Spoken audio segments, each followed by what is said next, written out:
Yeah, I really feel like a university student, like a young person when I'm in Brighton. I felt like a grandma back at home. Hi, I'm Keith and I'm an electrical and electronic engineering student. Hi, I'm Kat and I'm a civil engineering student with construction management. Hi, I'm Franco. I'm an electrical and electronics engineering student. Hi, I'm Tasha and I'm a civil engineering with construction management student. And we all moved from our hometown to study at Brighton together.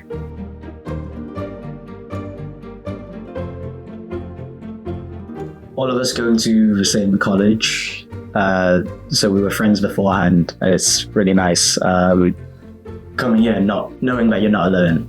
Definitely. I think it helped a lot when we just moved here and being so far away from home, having some support system there from the get-go helped a lot to feel less anxious about being so far away from home.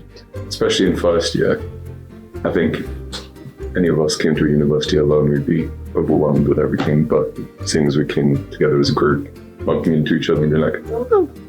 It did bring us a lot closer. Like we became, instead of like your like superficial like school friends, like they become like your like actual like point of call friends that you would talk to like without some life stuff as well.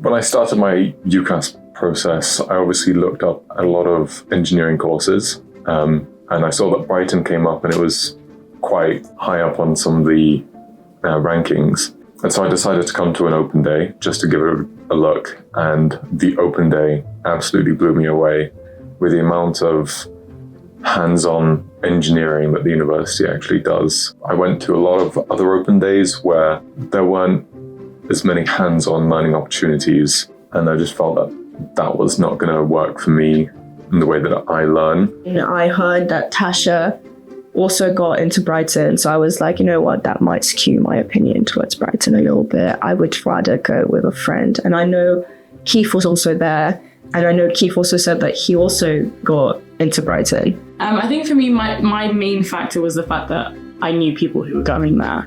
I also thought like it was Franco's first option to go, and I was like, Franco's a reputable source. I was like, if Franco does want to go there, I trust his judgment also. On results day, I literally just got in the car to drive over to my school to pick up my results. I got the email to confirm my place at University of Brighton.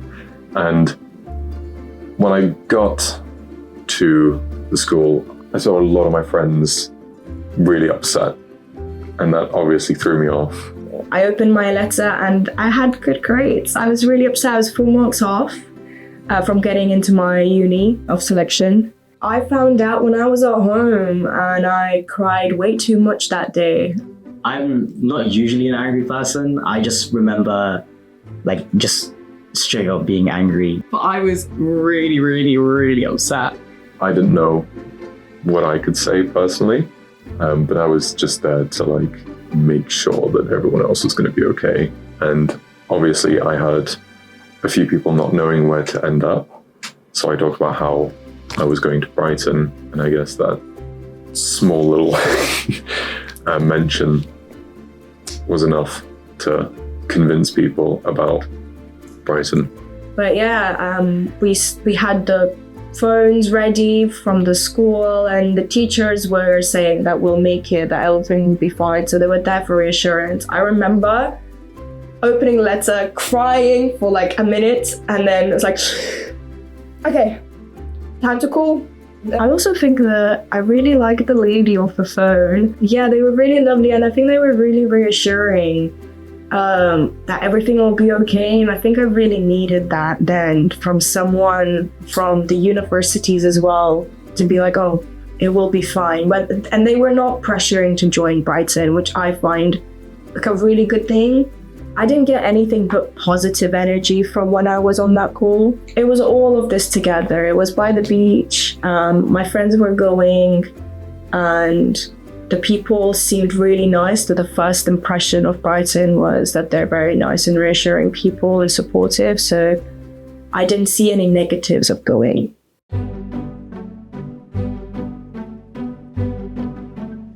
I would say is be very open when you kind of initially apply to universities, we all kind of have a very one set, like, okay, this is where I want to go. This is my first choice.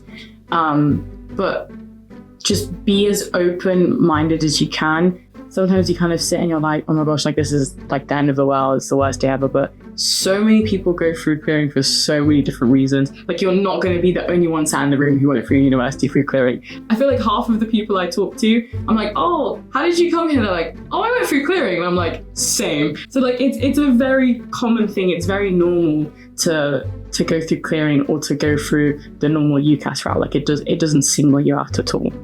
Also, don't be afraid of foundation years, because I know a lot of people who their A-levels were something completely different to what they're taking now. I know an engineering student whose A-levels were history, business, and English, and he took a foundation year and he loves what he's doing now. Yeah, he's really excited about our course and everything. You're young enough that you have time to actually take that time and make your decisions and actually go into something that you love. So if you're locked in on your choices for A-levels,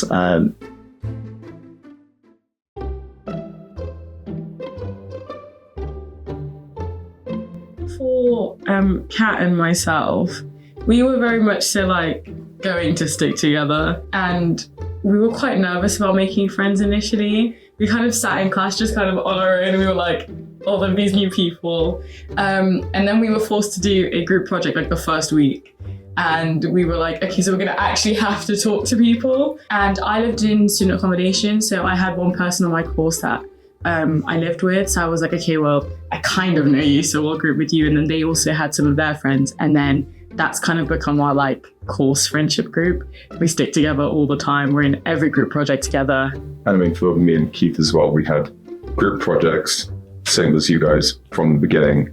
And I guess our group has sort of become our like big group. There's 15 people in our group when it was supposed to be 10. For me, I always like to say Filipinos are pack animals, so we need to be surrounded by more Filipinos. And I was always looking for that here. And then this year, the Filipino Society started here in Brighton, and I met a group of people which I've been having fun with like a lot recently. I think that counts for any society, to be honest. Yeah. You know, there are so many societies that you can like join and actually be part of. That it's just I've met a lot of cool people through all the society events. Yeah, it's about finding the people that match with you. Yeah, and then it's pretty easy to do that.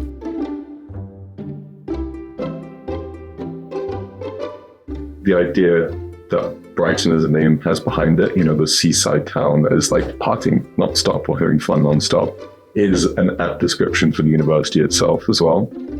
Because as much as we do a lot of our like work and things like that, we also have fun. It's always lively here, I think. There's always something to do. There's always something going on. I feel like everybody here is happy. I don't know if that's the general vibe you get. Everyone is happy and everyone wants to have a good time. So you'll always find something to do, whether it's during the day or whether you want to go out at night. Like there's always something going on. It's actually not that big of a city. Yeah. It's like all the locations are very centralized together. Everything happens down the main road. No matter which point you are at it, there's something there where people are going to or being at, and all the buses go pretty much the same routes. There's a lot of people on the streets all the time. It has a very hyped up nightlife, I think. There's always people, whether you're near the university, people always at the venue. You can always find people there. It's always lively. People always do society events and things like that, so you can always hear them, definitely. And because we live in an area near the university, you can hear students that live near us as well. So not in a bad way, but you kind of just have the feeling that you're at uni. It's almost like living your young daily lives. I don't know how to explain it. It's like, I really feel like a university student, like a young person when I'm in Brighton. I felt like a grandma back at home.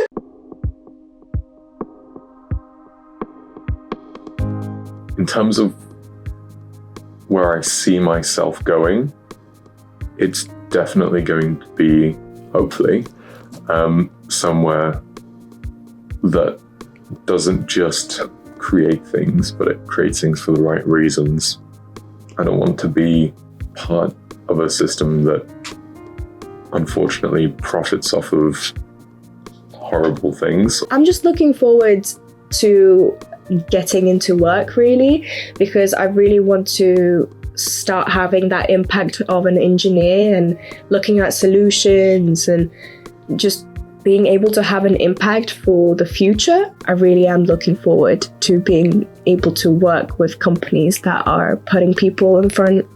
I do enjoy learning, and I am excited to also be able to have a chance to like go out into industry and to have an influence on like our everyday lives and the world around us, which is something I really like about civil engineering. As far as difference in the world goes, I think I definitely want to make something which improves people's quality of life. I think prosthetic limbs are very, very cool. I do want to help people. Both my parents are nurses, so I feel like I've been around people who help people my whole life.